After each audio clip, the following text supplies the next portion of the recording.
So, good night, everyone. My camera stand is a bit shaky, so if it falls, just bear with me. My room is clean, so don't worry, you won't see anything weird. So yesterday we talked about not letting God steal your fun. Not letting God steal your fun. And today we had Brother David was, he's our pastor. He did a video, and it was about false prophecy, running from false prophets, and this idea of false prophecy. So we may or may not look at examples, but so tonight we were talking. I knew we were gonna, that was like a hurricane, and I knew we were gonna get the bands of that, that topic that he had earlier today. But how do you identify a false prophet? False prophets generally, most false prophets are generally anointed. They're generally anointed. They're generally, they may have a word, they may be anointed, or they may have started off right, but they're wicked. So if you take a look at Cain's story, so you got Cain. Cain, he went down in history as a bad guy. So you got Cain, and most people confuse the fact that Cain most people confuse Cain's story. They got it confused. So I'm here to straighten you out. Most people think that Cain was rejected by God because he wasn't giving God the best fruits. Some people think Cain was rejected because he wasn't giving God the best fruit. Abel gave God the first things of his flock. He gave God the best flock. Cain didn't give God the best fruit. Or because Cain didn't give God sheep, he gave God vegetables and fruit. God didn't accept it. Abel gave what Abel could give, which was sheep. Cain was not a shepherd. Cain could not give God sheep. Cain gave God vegetables and fruits, what he grew. He gave God that, and he gave God that to the best of his ability.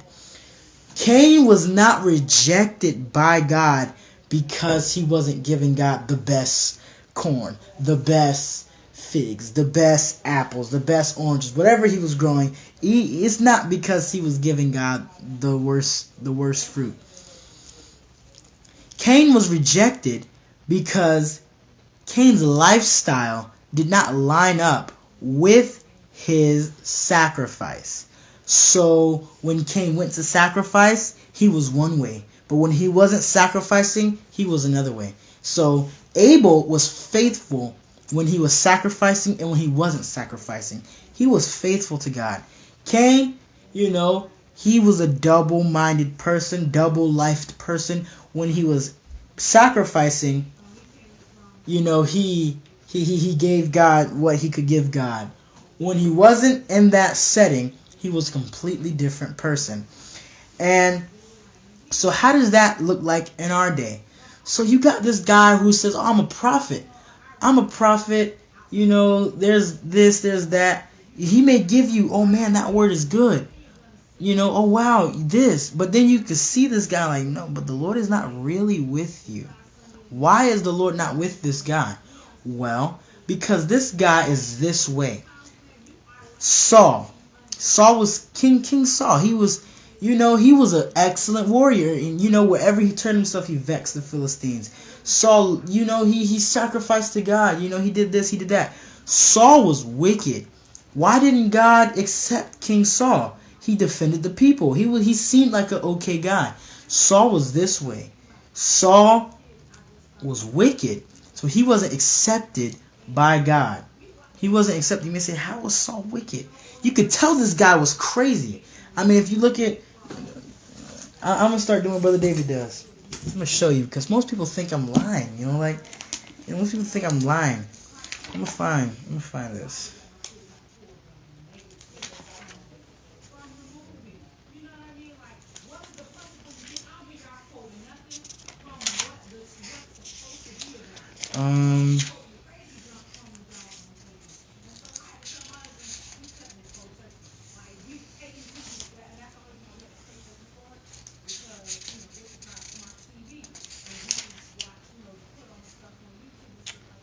So Saul reigned. Okay, so we're gonna read chapter 13.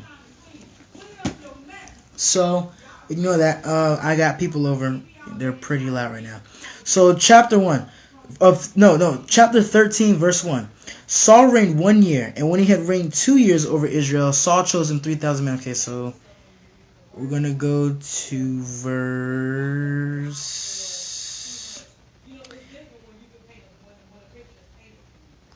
So basically, I'm gonna give you the background. So Israel is in war with the Philistines. The Philistines are they're a great army, and they're fighting with Israel. Israel, Saul's the king, newly appointed king. A year, it's 2 years in, and he has his army and people. I'm gonna just read it. Saul chose 3,000 men of Israel, whereof 2,000 were with Saul in Michmash and in Mount Bethel, and 1,000 were with Jonathan in Gibeah of Benjamin. And the rest of the people he sent every man to his tent. And Jonathan smote the garrison of the Philistines that was in Gibeah, and the Philistines heard of it. And Saul blew the trumpet throughout all the land, saying, Let the Hebrews hear.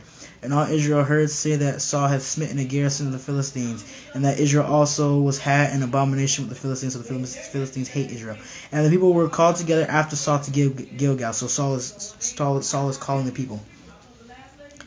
And the Philistines gathered themselves together to fight with Israel, 30,000 chariots and 6,000 horsemen, and people as the sandwiches on the seashore in multitude. So it's comparing the seashore. Hopefully you understand that.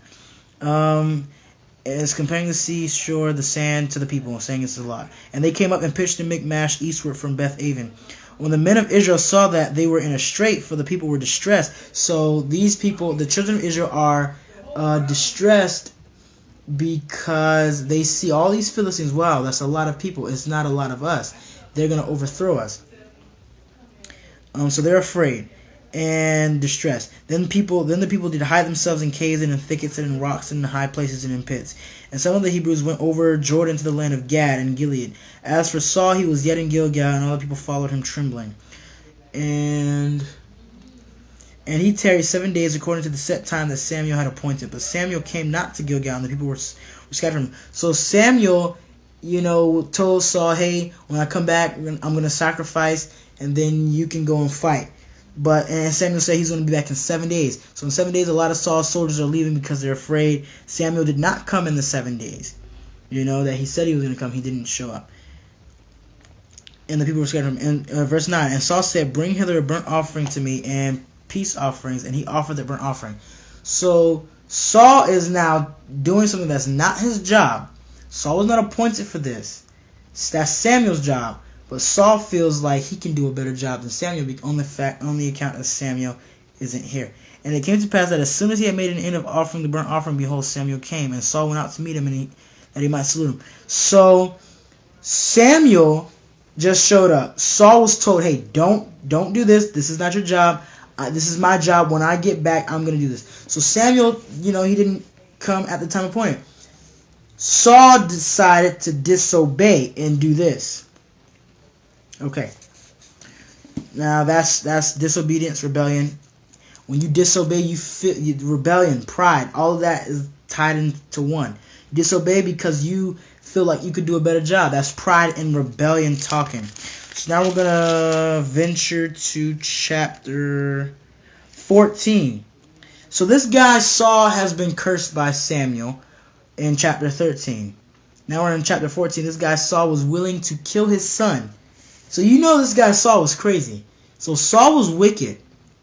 And okay, so now we're gonna skip that. We're gonna go because the Lord decided to give Saul another.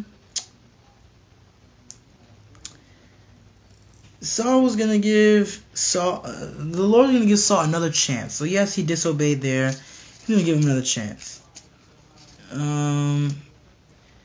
So we're going to go to chapter 15. So basically, the Lord tells Samuel to tell Saul, hey, go to Amalek, the Amalekites, and kill them all. Just kill them all. And so that's the job that Saul was just given by the Lord. And Saul gathered, verse 4, chapter 15. And Saul gathered the people together in 200, and numbered them in Telaim, 200,000 footmen and 10,000 men of Judah. And Saul came to a city of Amalek and laid wait in the valley. And Saul said unto the Kenites, Go, depart, get you down from among the Amalekites, lest I destroy you with them, for you showed kindness to all the children of Israel when they came up out of Egypt. So the Kenites departed from among the Amalekites. And Saul smote the Amalekites from Havilah until thou comest to Shur, that is over against Egypt. And he took Agag, the king of the Amalekites, alive, and utterly destroyed all the people with the edge of the sword. But Saul and the people spared Agag and the best of the sheep and of the oxen and of the fatlings and the lambs and all that was good, and would not utterly destroy them, but everything that was vile and refused, that they destroyed utterly. So Saul, let me read it to you where he's told him that. Thus saith the Lord of hosts. So this is Samuel speaking to Saul. 15 verse 2. Thus saith the Lord of hosts, I remember that which Amalek did to Israel, how he lay wait for him in the way when he came up from Egypt. Now go and smite Amalek and utterly destroy all that they have. Spare them not, but slay both man and woman, infant and suckling, ox and sheep, camel and donkey. Now if you go down to verse 8, it says, And he took Agag, the king of the Amalekites, alive, and utterly destroyed all the people with the edge of the sword. But Saul and the people spared Agag. Who is Agag? Agag is the king. What did the Lord just say? Now go and smite Amalek and utterly destroy all that they have, and spare them not, but slay both man and woman. So he saved this stuff. So Saul disobeyed. And what does Samuel say? Samuel said, Why? So verse 19, Wherefore then didst thou not obey the voice of the Lord, but didst fly upon the spoil? Saul said to Samuel, I have obeyed the voice of the Lord. I did what the Lord wanted me to do. I got this stuff to sacrifice to the Lord. Oh my gosh, that's such a good thing. You want to sacrifice? No, that's disobedience. And for here we go. Verse 23, this is the verse I was looking for. For rebellion is as the sin of witchcraft, and stubbornness is as idolatry, and it is as iniquity and idolatry. Because thou hast rejected the word of the Lord, he has also rejected you from being king. So, yes, Saul, he had success. Saul had success, but he was not accepted by God. Why wasn't he accepted by God? Well, because his lifestyle outside of when he was doing the work of God was unacceptable. So, it is possible to be a prophet. You know things, you speak, you do this, you do that, but your lifestyle outside of when you're doing those things, if it's unholy, your sacrifice, your labor will not be counted. It won't be accepted. You may go to church and worship. You worship hard, but and you give a good sacrifice. Like, Lord, I worship hard. Where are you? You act like this outside of this place. You do these kinds of things. You do these kinds of things. And because you do these kinds of things, I'm not going to accept that. I'm going to ignore that. That's not acceptable because you do this. You do this. God will reject your sacrifice, your work. He will burn your works because of your lifestyle. So this false prophet thing, he may not be telling people about, getting their graduation from Harvard and all of this, stuff that you may associate with false prophets. He may be giving people legitimate words. Like, hey, the Lord told me you struggle in this. The Lord wants to save you from that. This is what the Lord is saying. And that may be absolutely true. What discredits him? What about him makes him a false prophet? His lifestyle outside of when he's doing the work. So yes, he's doing this, but when he's not doing this, he's doing that. What is that? That's sin. He's sinning. He's doing this when he's not here. So because of that, this is all discredited. It doesn't matter how much you do this, how much people you minister to, how big your church is, how many words you gave out. That doesn't matter. That doesn't matter. So because you feel as if, like, no, that's not fair. That's not fair. Paul, I think, said, your works are going to be tried by fire. Can it withstand the fire? Only that which is gold, only the silver, only the, those expensive stones and metals can withstand the fire. How do I make sure that my stuff can withstand the fire? Well, your lifestyle. Your lifestyle. Is your lifestyle holy?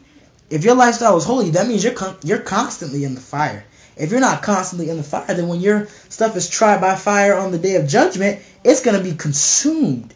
Why was it consumed? Well, you didn't have that thing in the fire to begin with. You didn't have that in the fire to begin with. You weren't in the fire. So because you weren't in the fire, now, you're not used to it. You're going to be burned by it. So you may do things for the Lord. You may be a benefit to the kingdom. But if your lifestyle is like this, God's going to discredit that. The Lord came to Cain and was just like, what's wrong with you? Why are you doing this? Why is your countenance falling? And Cain was like, hey man, and then the Lord says, if you do well, won't you be accepted? If you don't do well, sin lies at the door, and you will be his desire, and you will rule over him. The Lord is telling him, come on, man. If you just do this, if you do this, if you obey, then if you obey in private, then when you're doing the work, God's going to bless that. And he's going to accept that. That's going to be an acceptable sacrifice. When he sees you working, that's my son. Go bless him. Go do this for him. Go do that for him. Why? Because when he's not doing that, he's doing this, and that's acceptable. And because he's obedient in this area, that area right there, I'm going to bless him. His sacrifice, I'm going to bless it because he's obedient in secret. Cain wasn't obedient. Cain wasn't living a lifestyle of faithfulness. Cain was disobedient on the norm. This guy was just a disobedient guy.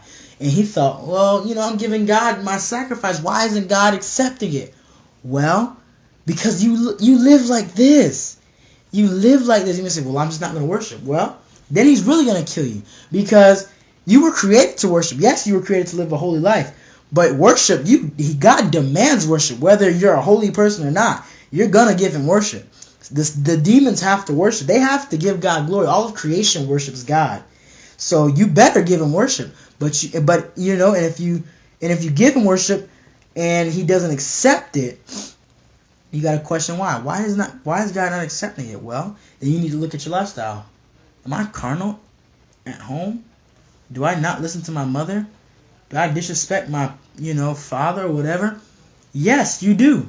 And because you do that, this sacrifice is not going to be accepted. Yes, you're going to do it. You better still worship God, but it's not going to be accepted because of this. It's because of this. So keep that in mind. Must I show you another example? The Lord is really attacking the false prophets. Like, hey, come on now. I want this. The Lord is saying, hey, yes, you have all of that power and glory, but you have to live like this. You have to be this way. If you don't obey, you will not reign with him. If you don't obey, the Lord wants you to obey. People are like, oh, I want to be this. I want to be that. I want to do this kind of work. Wow, that's amazing. Go wash the dishes. Oh, no, that's not me. No. That's not my job. No, I'm not going to wash no dishes. Hey, go help that person over there. You want to be a pastor? Yes, I want to be a pastor. You want to be a world renowned evangelist? Yes. That's what I want to be. You want to be, some awesome miracle worker? Yes. You want to be this? You want to be this prophet that everybody knows? Yes, I want to be that. You want to be this apostle? Yes, I want to be that. Okay.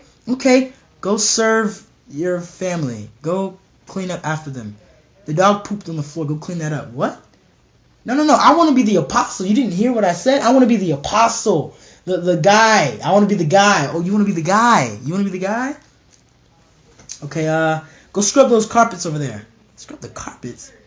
No, I'm not scrubbing the carpets. Why?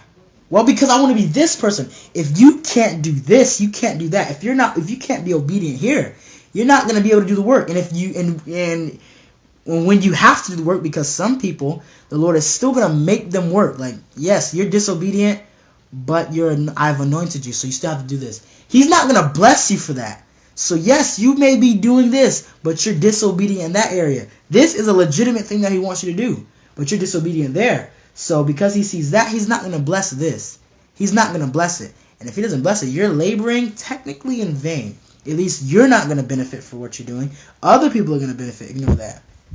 Other people are going to benefit, but you're not, man. Other people are, not you. Wow, Lord, why? Well, because of this. You act like this.